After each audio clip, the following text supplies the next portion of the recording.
Welcome to the Slop Farm. Enjoy the video. In this video, I will explain how to create report in Salesforce Lightning step by step. Open the app launcher and select Reports, then click New Report and choose the right report type. Add filters to narrow records, drag and drop columns into the preview, and group rows for summaries. Configure a chart if needed, run the report to verify results, and save with proper sharing so your team can access it quickly. Start by choosing the right report type that matches your data and objectives.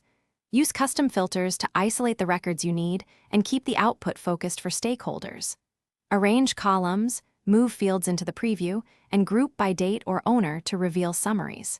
Create formulas or bucket fields for calculated insights and adjust labels for clarity. Run the report to inspect results, refine filters iteratively, and then save your final version now. Quick recommendation: if this video helps, please subscribe and like so I can make more guides.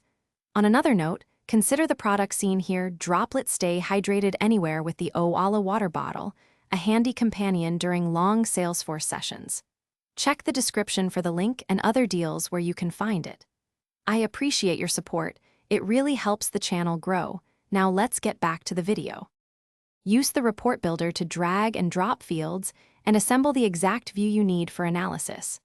Apply summary fields and subtotals to show group totals and overall metrics without manual calculations. Add charts for visual context and pick chart types that match your data patterns. Utilize cross filters to refine related records, save report formats as templates, and schedule refreshes with email distribution to keep stakeholders informed daily. Thanks for watching. Consider subscribing if we helped you today.